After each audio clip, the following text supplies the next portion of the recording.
Hello again everyone, Tom here from RC Plane Lab. In this video, I'm going to show you how to use my favorite hinge, the Robart pinpoint style hinge.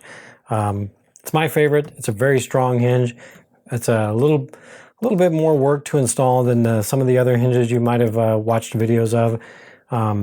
Few things you need to do ahead of time when you build your model to prepare for these hinges, but great quality hinges. Really strong hinges, and they're really versatile. They can do a lot of different things, not the least of which is giving you a nice slop-free hinge line. There's not a lot of play in these hinges. They're very finely machined. The tooling that is used to produce these is very finely machined, and they're really tight fit. They do have a little bit of resistance to movement. They do loosen up over time, so they're not like maybe the Dubro hinge that is nice and loose right off the bat. Don't let that concern you. They loosen up over time, and they're a great quality hinge.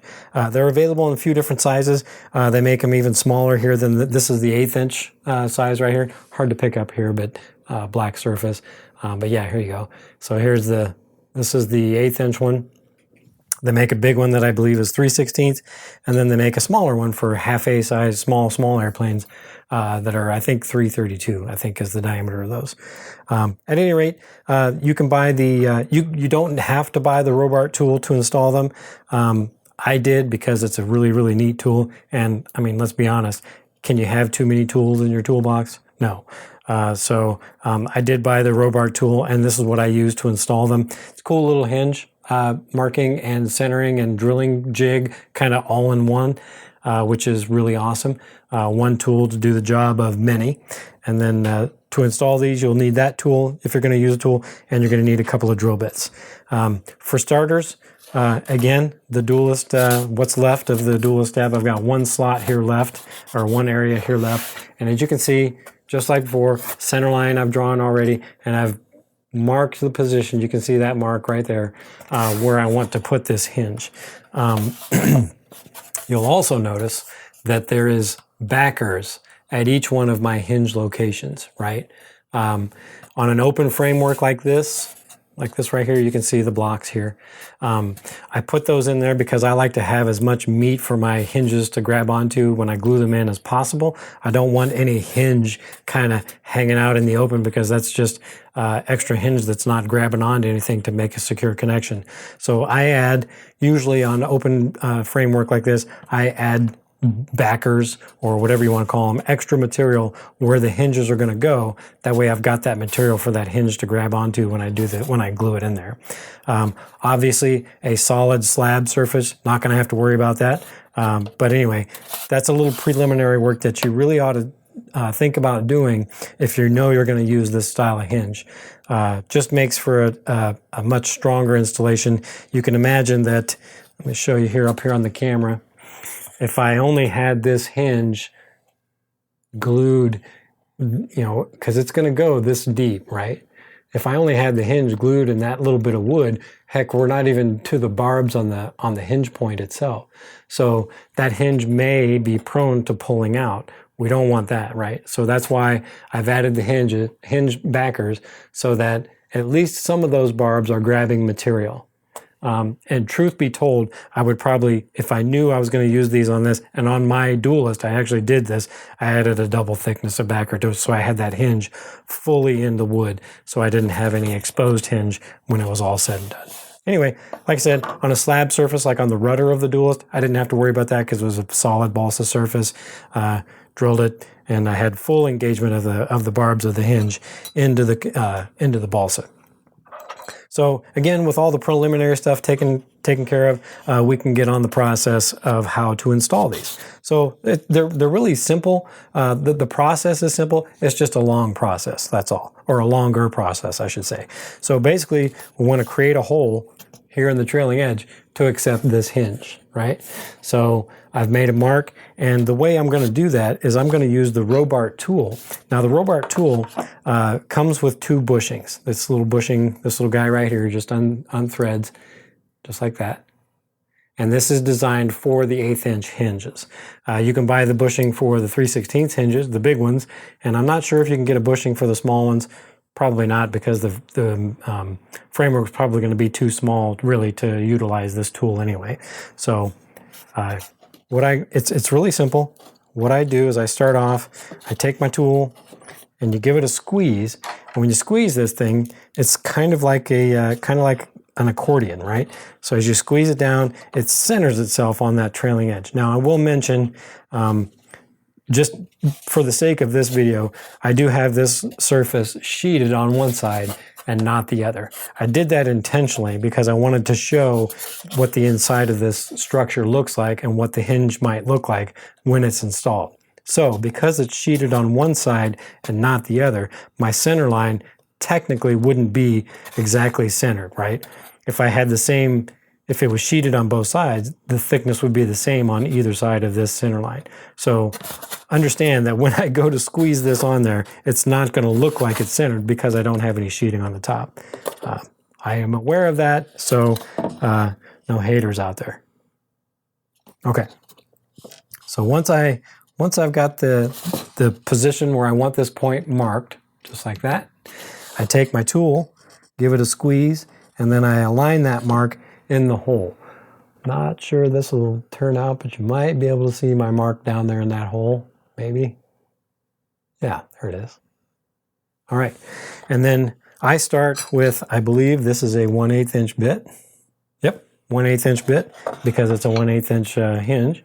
And then I like to use my handy dandy electric drill. You can use your Dremel tool, you can use an electric drill, heck, you can even use a hand drill. It's whatever you want to use to drill a hole. Lock that down, and you'll notice I have a piece of tape right here on my drill bit. And that is because if you look, we'll set that down. If I install this hinge, slide it in the bushing just like so, you'll notice that it doesn't go all the way to the pin. That's because these hinges have a square profile right there at the pin that is larger in overall diameter than the point itself or the barbs of the point. Okay, so you have to account for that when you drill your hole, right? You want your hole obviously deep enough to accept the hinge, but you also don't want it so deep that you're drilling out the front side of your or vertical stabilizer, let's say. So what I've done is I've added a piece of tape to use as a depth gauge on my drill bit. And so you will also notice here that I have drill bit extending past my actual hinge. So if I drilled my hole to that point where that tape is, my pocket would be too deep for this hinge. But wait, right? I'm going to be using this tool as a guide for my drill bit. So I have the extra thickness of this bushing to account for. Hopefully it'll pick that up. This bushing right here. There we go. So I'm going to use that tape as a depth gauge so that I stop right there. And that is exactly where the end, this will be hard to do here left-handed. There you go. You can see, whoop. Well, I can't seem to, there we go. If I drill that to the depth, oops, it's actually going to be right there. Anyway, easier shown than described. So I'll show you right now. So I'm going to line that up again, give that a squeeze, line up the point in the center, and then light pressure, let the drill bit do the work, and let that bushing guide the drill bit. And I'm just going to drill the hole down to my piece of tape that I used as my depth gauge. I'll do this one this direction so you can see it with that camera, and then I'll do the control surface up here in front of the other camera. So here we go. Just like that. And then I can now remove my gauge, and there we go. A nice, perfectly square with my hinge line, perpendicular hole for which to stick my hinge in. And I'll go ahead and put the hinge in there and show you that it will only go so far. It goes about that far, and stops. Come on. There we go. And the reason it does that is because that square shoulder around the point or the pin portion of the hinge. And the way to fix that is drill bit number 2. And you'll notice more tape on this drill bit to act as a stop. So I don't drill too deep. I just want to make room. Come on. Anyway, I just want to make room for that thicker portion of the hinge, right? Because it's thicker than the point. So I don't need to go very deep. If you'll look here, set this on my hand. There we go. You'll see that the thicker portion, I don't need to go very deep to clear that. See, I only need to go that deep to be able to get to my barbs. If I go too deep, then my hole diameter is too big for the hinge and there's too much slop in the hinge, which could be taken up with epoxy, but I like my holes to be, for my hinges, to be nice and snug. I don't want a lot of slop in there. A little bit is okay. Like I said before, with a pin style hinge, we want these hinges to be perfectly aligned. All those pins to be aligned with the hinge line. So a little bit of extra wiggle room is fine, but we don't want maybe as much as we would have, say, on a flat hinge with a larger pocket. So I'm going to swap drill bits here.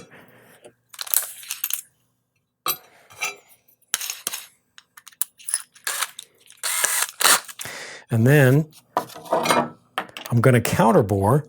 That is the official term for what this is called. I'm going to counterbore that hole to the depth of my tape, just to give that hinge pin area clearance.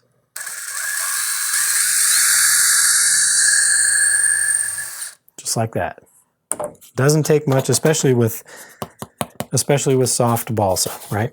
So now when I put my hinge in there, I will be able to put it in all the way to where it's halfway. Flip that around. Here we go. So now you can see my hinge is now all the way in there, and I've got it in there halfway, all the way up to the pin. And you'll also notice I've got extra hinge exposed on the backside. I don't like that, but for the sake of the video, I did that so that you could see that. On my Duelist and other airplanes, I try to add material so that I have that point fully embedded in balsa. Hope that makes sense. So the process is the same to do the control surface. And because we want these to be perfectly aligned, I'm going to move this out of the way a little bit. This is where it's extremely important that when we lay out our control surface, I do all the hinges on my stab, in this case the horizontal stab first, right? And then I'll slide my control surface underneath them after I've got them all temporarily installed, not glued. And then I will mark the exact position of each one of these. And now, instead of marking the extreme left and right limits or the width of the pocket, I'm going to mark a center line exactly, because I'm dealing with a point here. I'm going to mark a center line exactly where I want that thing, where I want that hinge located. So there you can see my mark right there. And I would do that all the way down my control surface, because we want these hinges to be perfectly aligned, or at least as near perfect as we can get them. These hinges aren't quite as forgiving as the flat style pinned hinges, where you can use maybe a little bit wider pocket to give those hinges some wiggle room so that they can self-align when you flex the control surface after you've glued them. These, we don't have that luxury. Since they're in line and they are a point, all of those points all the way down the control surface have to line up. Otherwise, you're going to get hinges that are operating in different planes, and they're going to cause binding, which we don't want.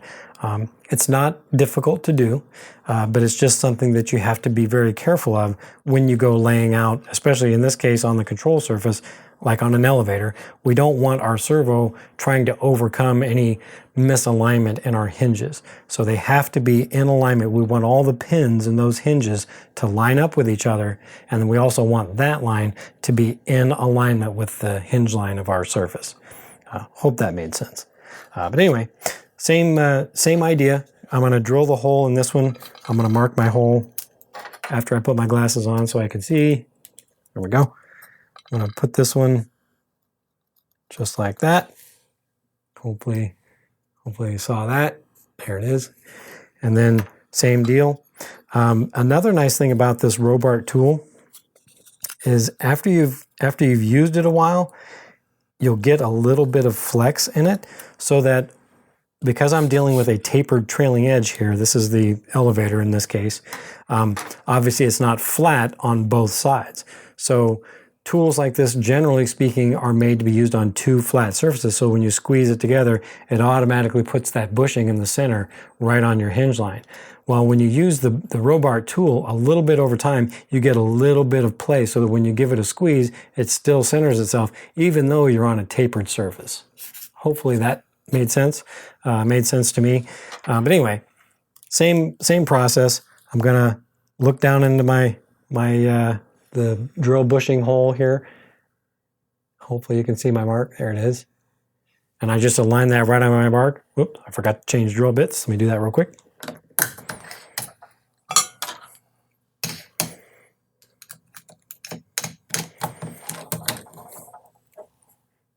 There we go. And same idea. I'm going to do that up here, maybe, if I can get a good grip on it here. There we go. Same idea. I'm just going to drill that hole until I hit my tape.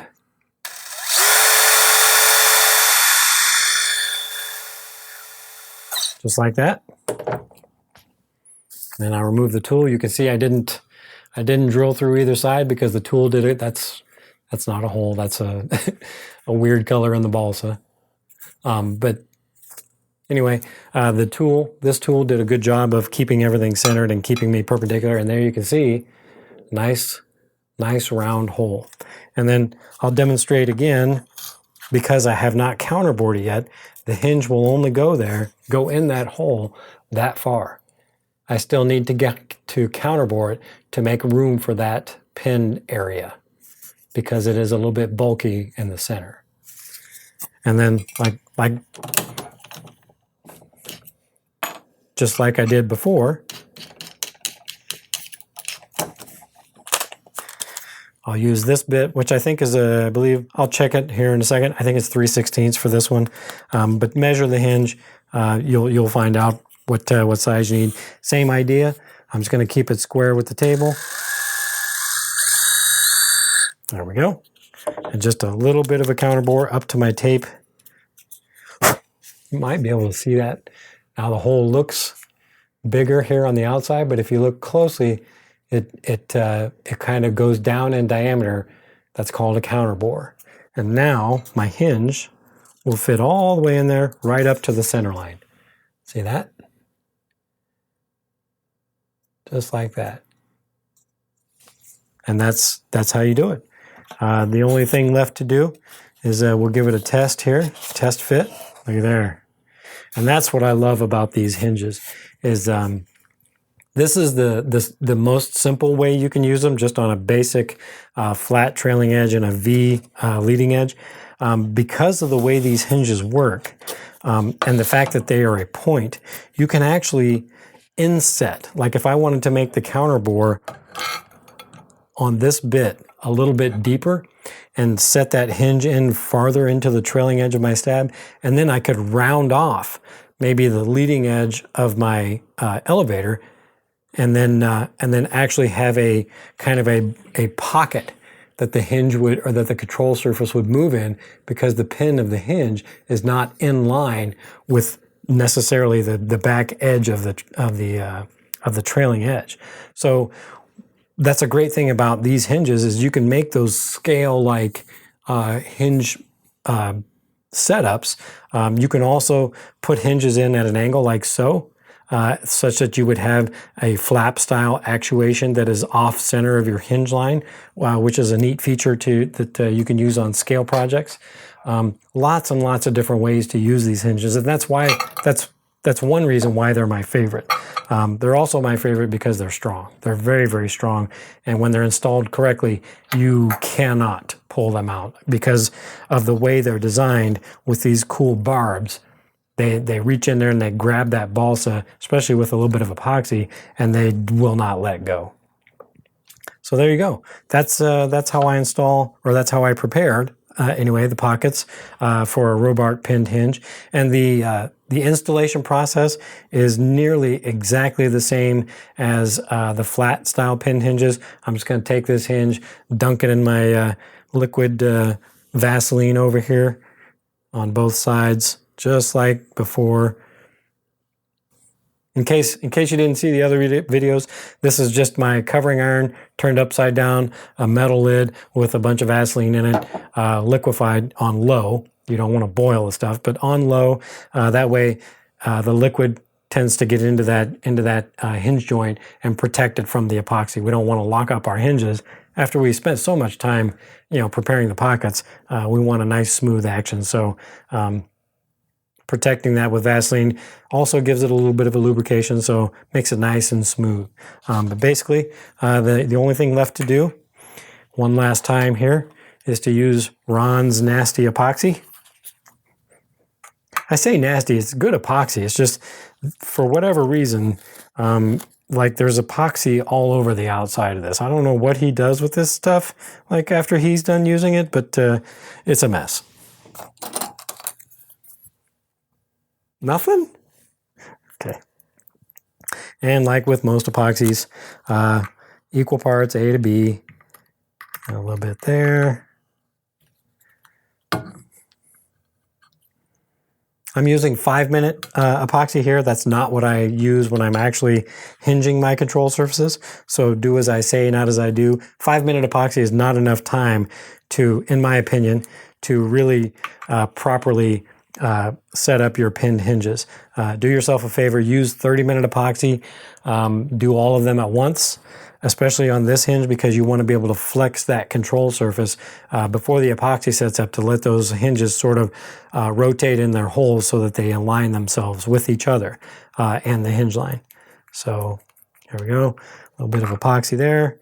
And the way I like to do it on the pin hinges, instead of applying it to the hinge like I do on the flat hinges, I actually like to dribble some down into the hole that the hinge is actually going to go down into.